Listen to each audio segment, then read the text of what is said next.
Bienvenidos amigos al programa Conflictos Judiciales en Materia Civil y Procesal Civil, que está a cargo del equipo técnico institucional de implementación de la oralidad en los procesos civiles en el Poder Judicial de Perú.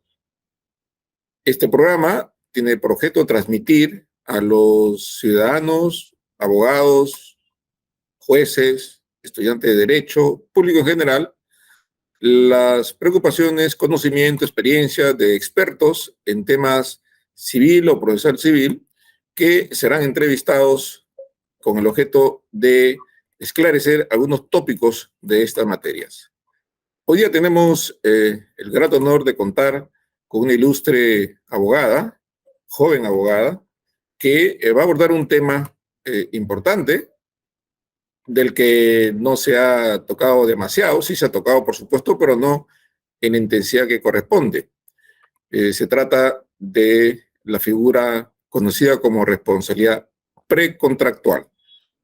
Bueno, conocemos de la responsabilidad contractual y la extracontractual, pero no se conoce mucho sobre la responsabilidad precontractual, del que nuestro código, al parecer, guarda silencio de manera expresa, en regulación expresa, pero que al parecer se puede encontrar en el conjunto del ordenamiento jurídico, tanto civil como mercantil.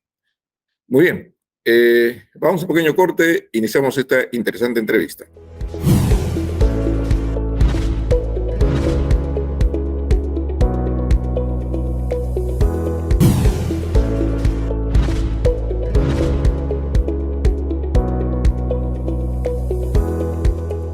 Bien, amigos, estamos de vuelta.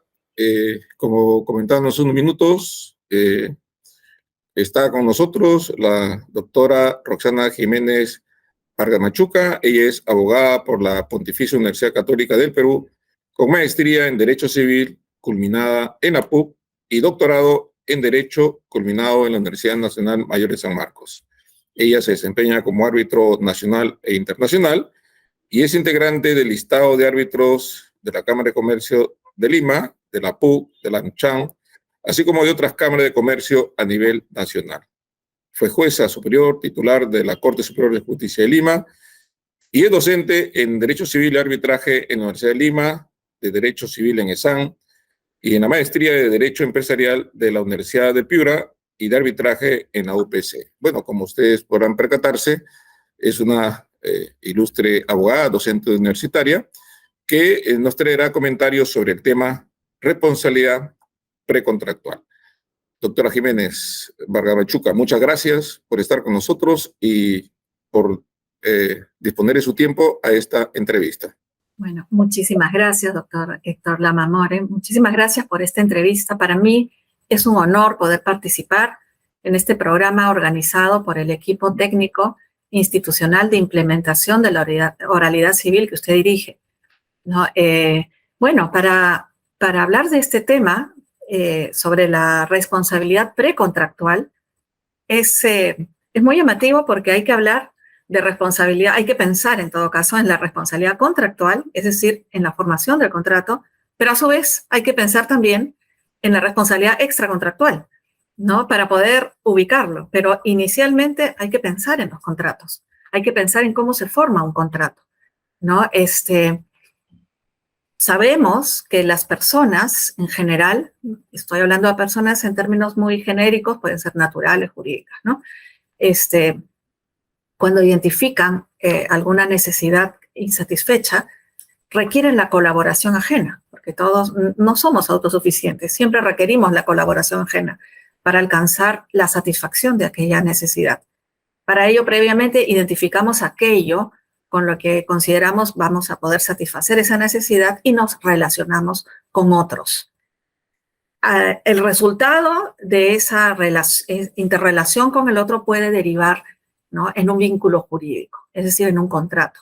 Podríamos, ¿no?, crear, regular, modificar o extinguir relaciones jurídicas contractuales, ¿no? Pero estamos en una etapa previa, ¿no? Entonces, en el momento en que nos vinculamos con aquel otro para buscar esa satisfacción, ¿no?, del interés, de esa necesidad insatisfecha, ingresamos a etapas que van a variar en función del tipo de necesidad, el tipo de contrato que en definitiva se oriente Es la hacia... etapa de negociaciones que Así es. generalmente se aborda en todo contrato para arribar a un contrato, ¿no?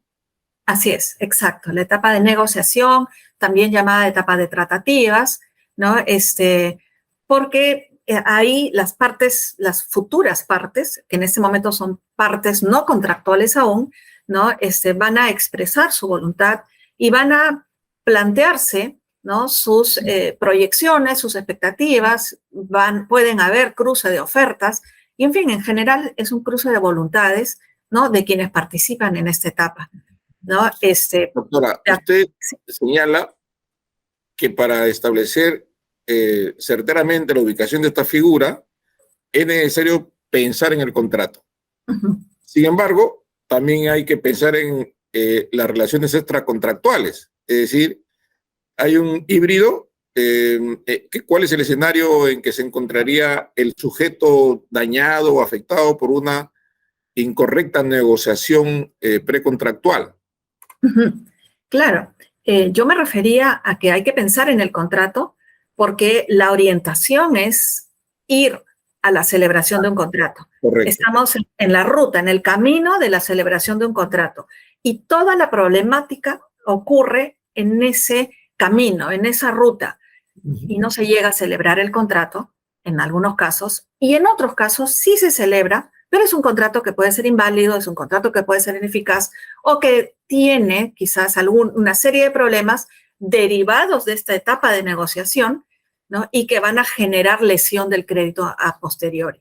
Entonces, todo el problema... Disculpe, doctora, muy importante lo que usted acaba de mencionar, que la responsabilidad extracontractual puede dar lugar al contrato. Es decir, la gente piensa que la responsabilidad extracontractual es cuando no se firma el contrato, pero puede firmarse el contrato. Sí. Y los daños originarse en las negociaciones, ¿no? Es muy importante. Exactamente.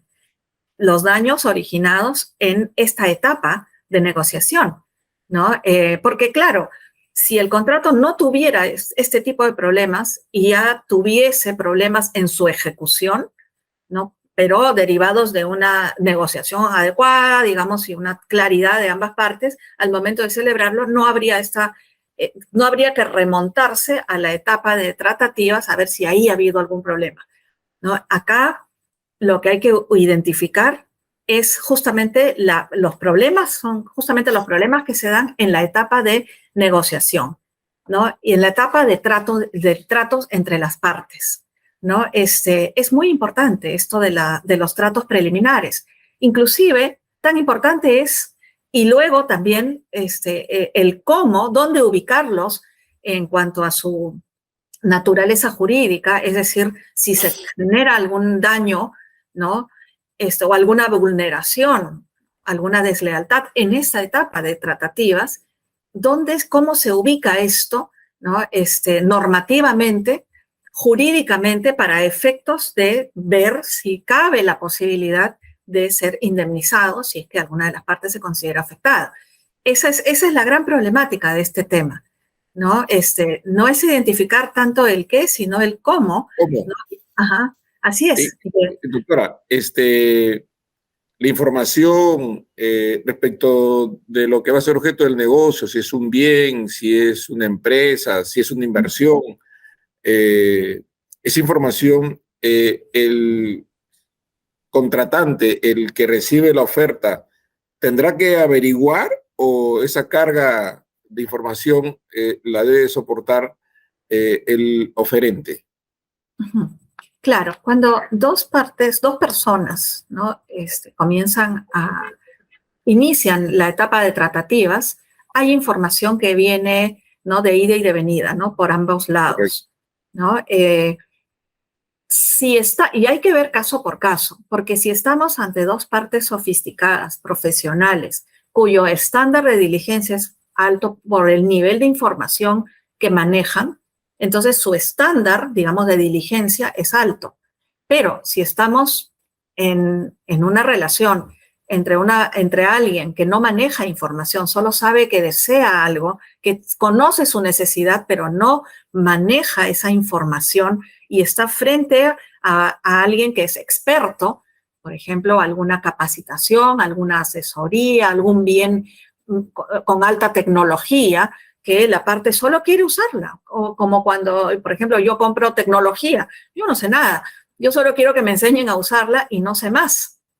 Frente a eso, se tiene pues a alguien que sí maneja una información y hay lo que se conoce, bueno, en el ámbito del consumidor como asimetría pues informativa, ¿no? Pero eso se puede dar en cualquier ámbito, ¿no? Y entonces ahí y hay para compra de bienes, como decían los ejemplos, también hay para prestaciones de hacer, ¿no? Porque yo deseo pues alguna capacitación, ¿no? O cualquier prestación, ¿no? Yo deseo que se fumigue un lugar, ¿no? O cualquier labor de ese tipo, y me ofrecen algo, ¿no? Yo hago las preguntas normales que se esperan de un consumidor como yo o de alguien como yo, ¿no? Porque cada consumidor o cada persona tiene un nivel distinto, ¿no? Alguien que se dedica a la jardinería y a la hora de adquirir bienes o servicios en ese ámbito es distinto a alguien que no se dedica a esa actividad, ¿no? En la adquisición de esos bienes, ¿no? Y de esos servicios. Entonces habrá que ver caso por caso dónde está la simetría para identificar los niveles justo que usted menciona, ¿no? Por ejemplo, el que me va a prestar el servicio o me va a proporcionar el bien, que tiene una información relevante, ¿no? Profesional, especializada, tiene que proporcionarme esa información. Pero en el otro lado también se esperará, ¿no? Cuánta diligencia debe tener, una preocupación también por identificar, ubicar, ¿no? Acceder a una información que está a su alcance. Pero ¿no? correcto, al nivel de él, ¿no? Al Porque nivel de él, si yo contrato una empresa para que fumigue mi hacienda, mi chacra o cualquier cultivo, no va a conocer certeramente qué insumo va a usar, él me va a ofrecer, ¿no es cierto?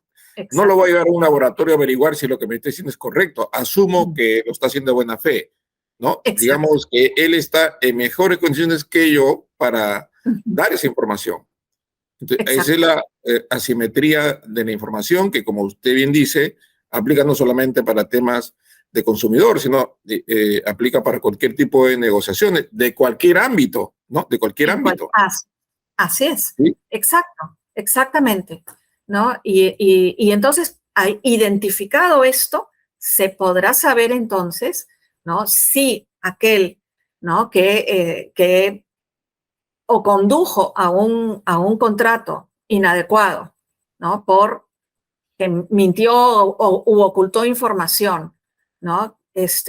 O, digamos, también en determinados casos, o produjo la ruptura injustificada de tratativas, habrá que ver entonces en cada caso, ¿no? Qué era lo esperable, ¿no? En función también, ¿no? De las dos partes. Y en función de eso, se sabrá, por lo tanto, si alguna de ellas violó este deber de buena fe que conlleva la obligación, el deber de actuar con transparencia, proporcionar la información completa, la información suficiente y adecuada, ¿no? Y también de proteger a la contraparte. Es bien interesante porque ha habido jurisprudencia y interesante sobre hasta dónde llegan estos deberes que comprenden esta buena fe, ¿no? En las negociaciones. Y, por ejemplo... Debe ser, supongo, una buena fe objetiva, ¿no? Sí, es buena fe objetiva, que claro, la básica, ¿no? Es de lealtad, ¿no? Proporcionar la información completa, transparente, suficiente, en fin, eso, ¿no? Pero también, ¿no? El deber incluye, por ejemplo, deber de confidencialidad. Porque si dos empresas están negociando, ¿no? Y justamente por estar en el ámbito de las tratativas, una de ellas confía en la otra y le muestra sus procedimientos, su información secreta, confidencial, la otra tiene el deber, ¿no? De cuidar y proteger esa confidencialidad, respetar esa confidencialidad, mantener el secreto. Es el aspecto de lealtad, ¿no? Todo eso es el aspecto de lealtad. Pero también he visto, ¿no? En la jurisprudencia internacional que por ejemplo se ha incorporado, bueno, hace tiempo ya, por ejemplo, ciertos deberes de protección. Entonces, si en etapa de tratativas, ¿no? Se produjera alguna vulneración, digamos, incluso a la integridad física, ¿no? De una de las partes, eso también forma parte de todo este esquema de responsabilidad precontractual, porque es parte de los deberes de protección en esa etapa de tratativas. Si yo traigo una persona, claro, yo traigo una persona para que evalúe mi mercadería o vea mis instalaciones y no la cuido lo suficiente a esta persona, al futuro posible contratante con el que estoy negociando y se le genera algún daño, entonces sí también es parte de acuerdo bueno, ya posturas bien definidas, ¿no? En la doctrina y en alguna jurisprudencia que es interesante también. He visto una jurisprudencia colombiana muy interesante que también forma parte del esquema de responsabilidad precontractual, ¿no? Entonces, es importante esta precisión que hace, doctora, respecto a que podría también incluir daño a la persona. Sí. Porque hay una tendencia también jurisprudencial y seguramente doctrinaria que esta indemnización por daños son estrictamente patrimoniales, que no alcanzan al daño a la persona o a las cosas, ¿no? Sí. Y digamos, es un tema que no está homogenizado. No está homogenizado. Son, no. dependiendo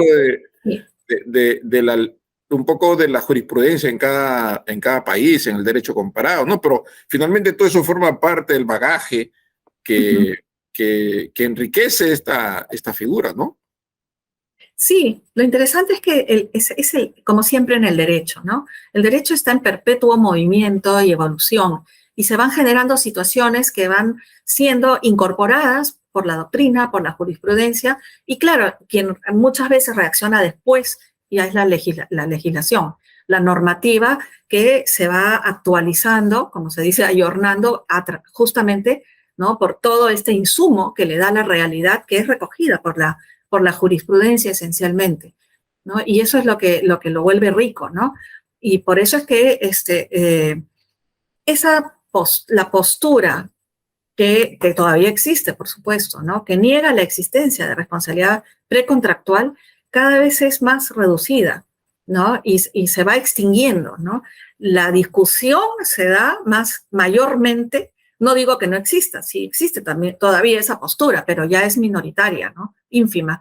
La discusión que se da, ¿no? Mayormente esto es responsabilidad contractual, es responsabilidad extracontractual, es una responsabilidad autónoma, ¿no? Y como decía Hearing, es incontrahendo, ¿no? Porque está vulnerando deberes de confianza, o sea, se relaciona con la confianza, ¿no? Y entonces se le ubica en un sitio especial. ¿Qué clase de responsabilidades? ¿Dónde se le ubica? Y eso es importante porque no solamente es algo académico, ¿no? Sino va a tener repercusión porque, por ejemplo, nosotros los peruanos, si lo ubicamos, claro, es práctico. Si lo ubicamos en responsabilidad contractual, bueno, tiene sus plazos de prescripción, el tipo de relación de causalidad, directo, qué daños indemnizan, en fin, ¿no? Si es responsabilidad extracontractual, el plazo de prescripción es más corto, ¿no? Y la reparación es integral y en fin, ¿no? Y a mí me parecería interesante que se le ubicara normativamente. Yo no soy muy amiga de que todo se regule, ¿no? Porque yo creo mucho en los principios y que tenemos un sistema jurídico que incluye, que lo contiene todo, pero para evitar inseguridad jurídica, para evitar fallos contradictorios, ¿no? Posturas distintas que vuelvan, que acarreen incertidumbre, ¿no? Y posturas antagónicas, ¿no? Que no lo merecen los justiciables en general, sí creo que o que se incorpore en la normativa, o bueno, en la Corte Suprema, si se hiciera un pleno casatorio, ¿no? Y ya se zanjara y se definiera, eso sería fabuloso. Existe, que debe regularse. Sí. Una pregunta, en su opinión, ¿ya tiene usted madurada la idea en el sentido de que esta figura debe ubicarse en el libro de obligaciones o en el capítulo de responsabilidad extracontractual o de manera autónoma? Pero esto usted me responderá en unos minutos luego del corte. Vamos a un pequeño corte y retornamos en unos minutos.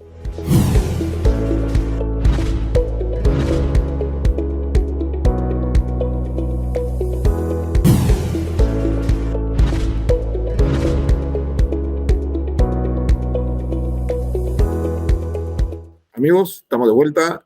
Estamos con la doctora Roxana Jiménez Barriamachuca, abordando un tema interesante y, por supuesto, veo apasionante para nuestra entrevistada, que es la responsabilidad precontractual. Le preguntaba antes del corte, doctora, si usted ya tiene una postura respecto a en qué lugar, en el caso de que tenga que positivizarse, pues estoy entendiendo que usted es de la idea que debería positivizarse para evitar la incertidumbre. ¿En qué parte lo ubicaría? ¿Contractual, extracontractual?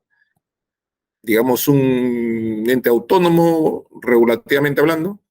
Ya, a ver, quisiera primero hacer una mención a algo que muchas veces, porque también la responsabilidad precontractual, como puede derivarse de ruptura de tratativas y que nunca se llegó al contrato, puede derivarse también, ¿no? De conducir a la celebración de un contrato que luego está viciado, ¿no es cierto? Que está viciado y entonces puede generar, ¿no es cierto?, la nulidad por dolo, ¿no es cierto?, algún vicio de la voluntad, ¿no? Y que va a generar, sobre todo en el caso del dolo, o sea, la inducción a error, ¿no?, por omisión de información y esto, ¿no?, a la anulación del contrato y como señala también la norma, a la posibilidad de indemnizar por daños y perjuicios. Entonces, son distintos supuestos, ¿no?, como los que hemos comentado también hace un rato.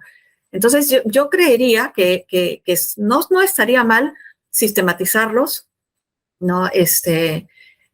No estaría mal sistematizarlos en principio, ¿no? Generar un supuesto especial, ¿no? O mejor dicho, una normativa especial con los supuestos diversos. Pero, por ejemplo, a mí, cuando he pensado, por ejemplo, ¿no?, en la responsabilidad por ruptura injustificada de tratativas, que puede tener diversas fuentes, ¿no? Por ejemplo, puede ser que una de las partes haya atraído a la otra y luego injustificadamente haya dicho, bueno, en forma culposa o negligente, ¿no?, haya decidido, no, mejor me voy con otro y deja a la otra parte con todas las expectativas, el tiempo que invirtió, sabiendo que ha dejado de celebrar otros contratos, ha perdido oportunidades en la confianza, en la expectativa de celebrar este contrato. En otros casos será peor. En algunos casos será que lo han atraído a propósito, con la intención de, ¿no?, a sabiendas que no iban a celebrar ese contrato y más bien para distraerla y que no celebre esos otros contratos, ¿no? Entonces, son distintos supuestos, ¿no? Y este tipo este específico supuesto de la ruptura de tratativas me hace pensar en una figura que tenemos en el código, que también es respecto de ruptura injustificada. Y eso lo vemos por ejemplo, en los esponsales, ¿no? Familia, derecho a familia. En familia. Claro, nadie está obligado a celebrar un contrato, ¿no? Yo lo celebro solo si deseo. Y yo tengo todo el derecho de darle 1000 vueltas hasta que me dé cuenta que no me interesa, que no me conviene, y no lo celebro. Y yo no voy a incurrir en responsabilidad por eso.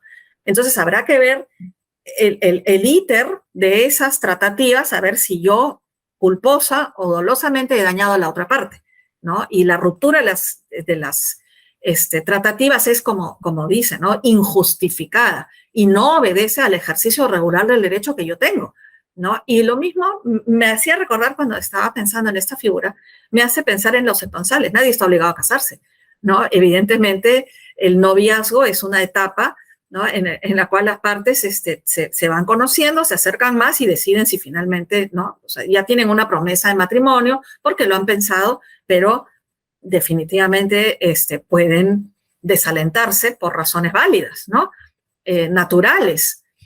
Sin embargo, tenemos esta figura, ¿no?, que es ruptura injustificada y que genera daños y que está regulada la indemnización de daños y perjuicios. En el caso de los esponsales está perfectamente regulada. Sí. Y sobre todo por el daño moral que causa haber difundido el compromiso y dejarla romper, digamos, injustificadamente. Sí. Bueno, si eso se trasladara al tema contractual, entonces podría asociarse a una figura similar, ¿no? La ruptura injustificada genera daños y perjuicios en razón de que puede haberse afectado patrimonialmente por las expectativas, que bien señala usted, es un ingrediente importante de quien desea contratar y finalmente se frustra injustificadamente esa aspiración.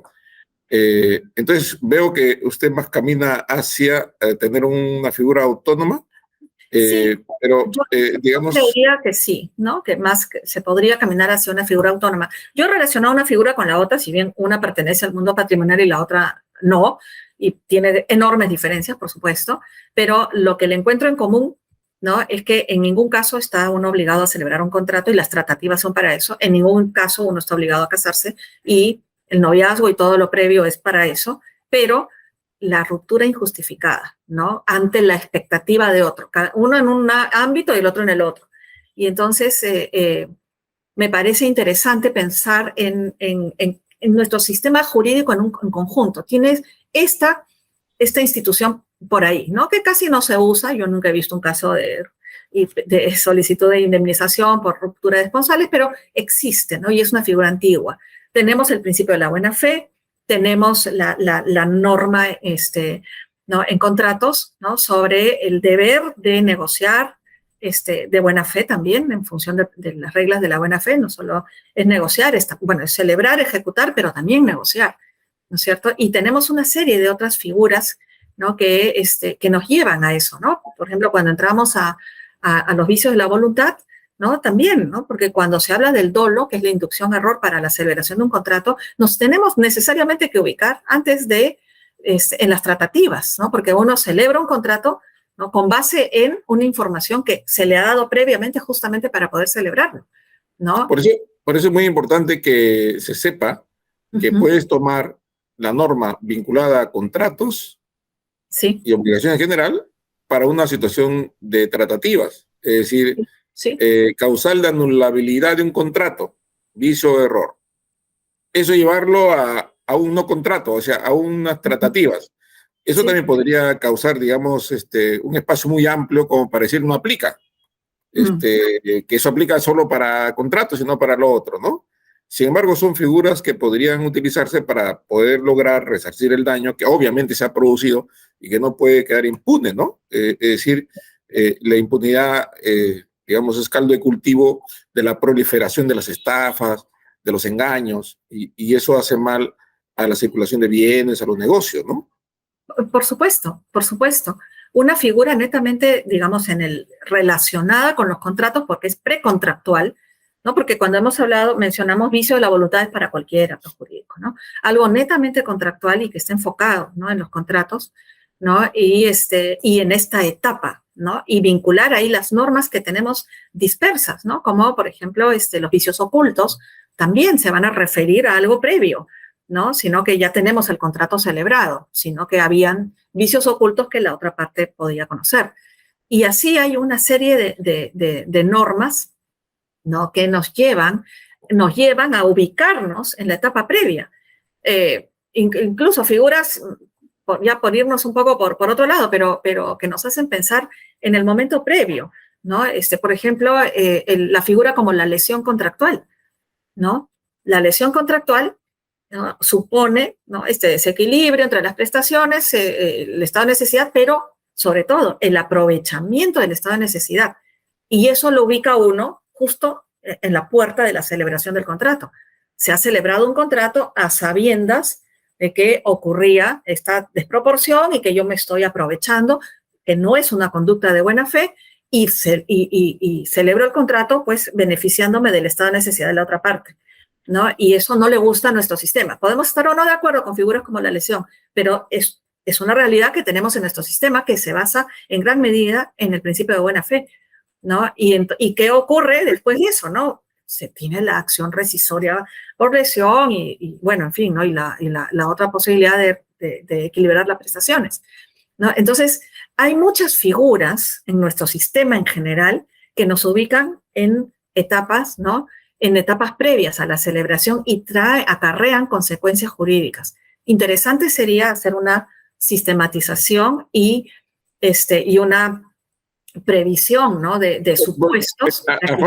A falta de norma expresa, podría sistematizarse la jurisprudencia, no solo el Poder Judicial, incluso el arbitraje, y compilarla para que se pueda tener una fuente de información respecto a esta figura y que la jurisprudencia alimente, digamos, los criterios para evitar que estos daños se produzcan. Hace un tiempo, una entidad pública, no quiero decir cuál, inicia negociaciones con una empresa que alquila inmuebles y estando ya para la firma del contrato, la empresa dice, tengo que emitir una carta de fianza, no me conviene porque la carta de fianza es muy cara. Si es una entidad pública, la entidad pública por obligación tiene que, a la entrega del dinero tiene que haber carta de fianza. O sea, por ejemplo, ahí no podría decir que no sabía, ¿no? Claro. Si es una empresa dedicada al alquiler de inmuebles. Esa, por ejemplo, es una ruptura injustificada, ¿no?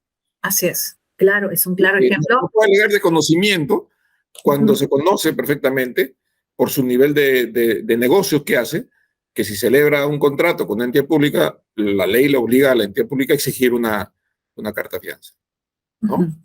Claro. Claro.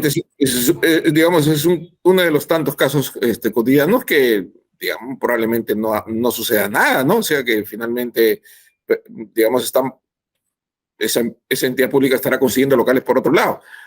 Pero quedó ahí como que si el asunto está, digamos, cerrado, ¿no?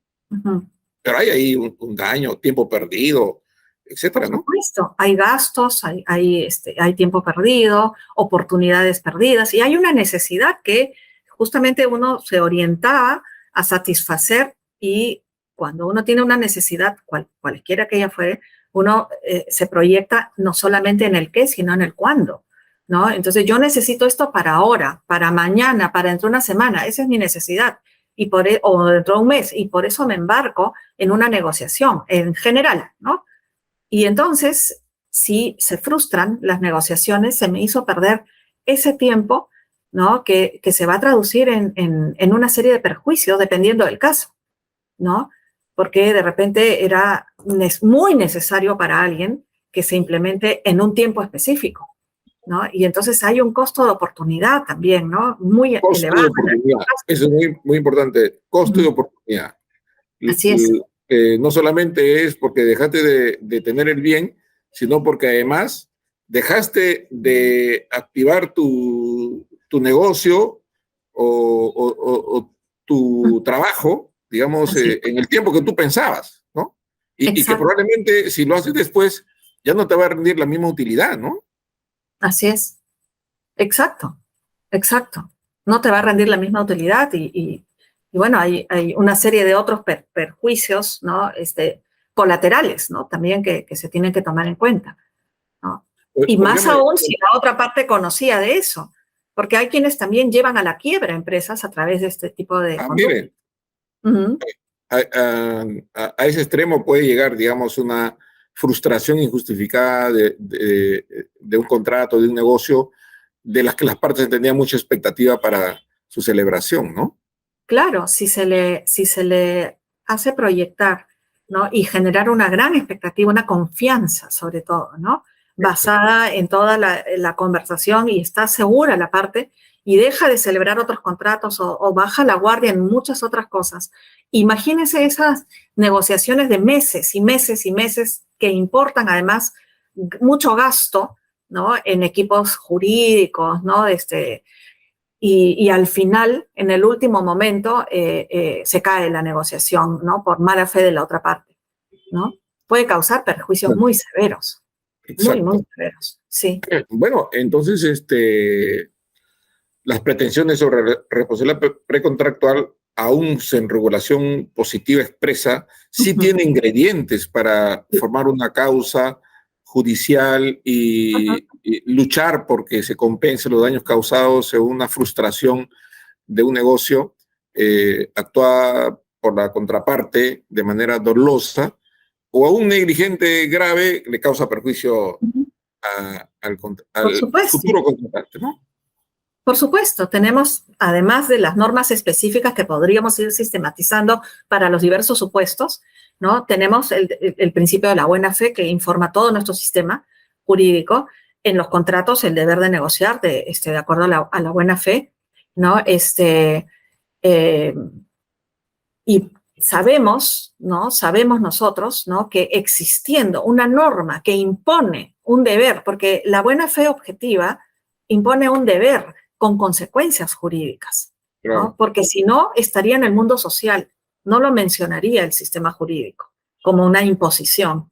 Entonces, si está en el mundo jurídico, mínimamente podríamos decir, bueno, no será un negocio, digamos, jurídico, no estaremos específicamente en el mundo contractual, sino en el precontractual, pero no estamos en el mundo social, donde nos hemos reunido y estamos conversando, a ver, hay vinculación jurídica y de todas maneras. Hay una vinculación jurídica, ¿no? Claro. Es lo que muchas veces se considera el acto jurídico en sentido estricto, ¿no? Hay consecuencias, ¿no? Claro. Y entonces, sí, yo considero que bajo ningún punto de vista nos encontramos, ¿no? en un mundo ajeno a la juridicidad. Sí hay mínimamente consecuencias jurídicas, ¿no? Y ya en esos...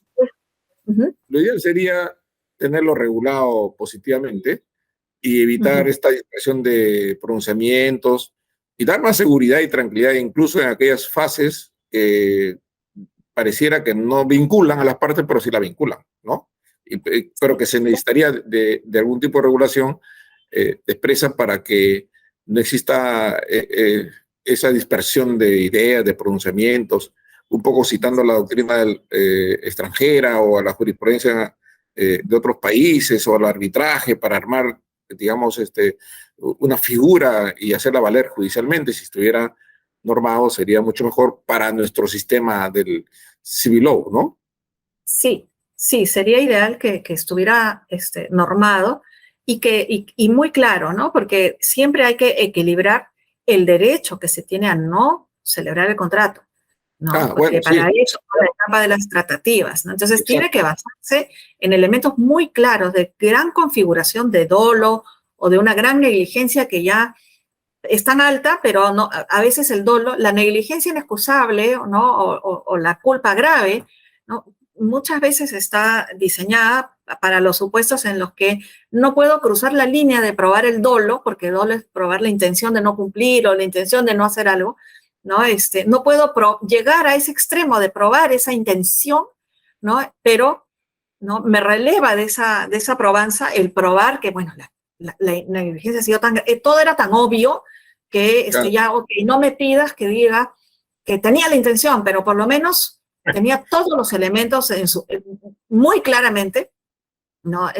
Y demuestra una gran culpa. Entonces, de repente, un estándar interesante de culpa, ¿no? No una culpa leve, de repente una culpa inexcusable, ¿no? Y dolo para poder preservar también la etapa de tratativas, porque todos tenemos derecho, ¿no? A negociar y finalmente, si no he celebrado todavía el contrato, yo no tengo por qué sentirme presión, tengo que celebrarlo porque si no me va a empujar una responsabilidad precontractual. Claro. Eso también arruinaría. Hay que cuidar mucho eso. Ojo, sí. Eso es muy, muy delicado, ¿no? Podría desbordarse, digamos, en forzar, digamos, una responsabilidad por el hecho de no firmar el contrato cuando las partes sabían perfectamente a qué atenerse, ¿no? Preservar el principio de libertad contractual. Creo que ese es importante. Claro, es la autonomía privada, ¿no? Que es para celebrar el contrato. Yes. Doctora Roxana, continuaríamos conversando muchas horas en este interesante tema y con su versada preparación profesional sobre este tema y sobre otros temas más en materia jurídica. Desgraciadamente este programa es por televisión y el tiempo es nuestro principal enemigo. Y hemos llegado al fin de nuestro programa y desearemos escuchar sus últimos comentarios. Bueno, muchas gracias. Sí, el tiempo se hace nada porque había pensado tantas cosas más, pero, por ejemplo, solamente para cerrar este último punto tan interesante, importante, adelante, ¿no? Es por ejemplo, por eso es que en el derecho anglosajón no le gusta mucho, ¿no? Identificar este tipo de responsabilidad, pero más bien, en contraposición, su digamos, su cultura jurídica o su costumbre, la costumbre es de implementar estos acuerdos preliminares, ¿no? Donde las partes dicen, bueno, ok, bueno, vamos a entrar en una etapa larga de negociaciones, yo sé todo lo que eso puede implicar, ¿no? Y entonces vamos a ir llegando a ciertos acuerdos y las partes mismas, si bien todavía no han celebrado el contrato, en sus acuerdos preliminares establecen cláusula de responsabilidad, ¿no?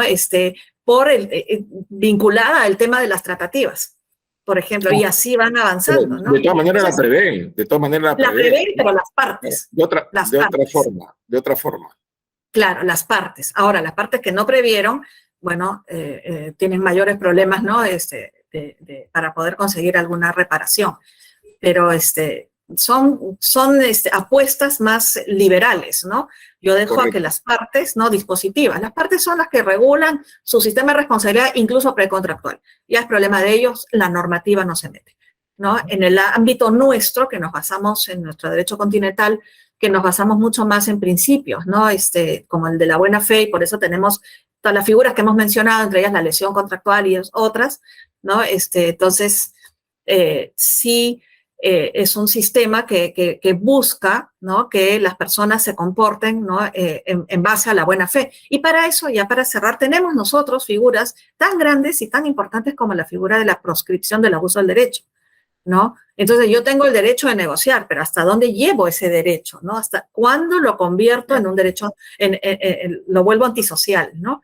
Entonces nosotros tenemos todo un paraguas lleno de estos principios. Entonces, para ser coherentes con nosotros, quizás, ¿no? Sería bueno o que haya una jurisprudencia sistemática ¿no? Sistematizada sobre estos supuestos o alguna normativa. Enriquecer, digamos, no solamente las pretensiones de las partes, sino los propios pronunciamientos de los jueces, ¿no? Exacto, ¿no? Muy y cuidar eso, ¿no? De no dañar, ¿no? Injusta y abusivamente, ¿no? A alguien que entró de buena fe a unas tratativas, pero a su vez también proteger, ¿no? Los contratos, ¿no? Y la libertad de contratación. Y sí, eso, y yo creo que ese equilibrio es el más importante. Muy bien. Terminaríamos varias horas para conversar con usted, doctora, sobre este y otros temas. Le agradecemos su tiempo, su disposición y su conocimiento y experiencia en estos temas, que estoy seguro serán de mucha utilidad para nuestro público oyente.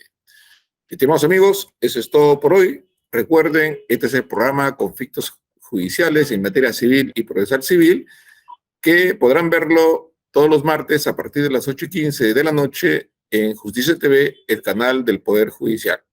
Muchas gracias.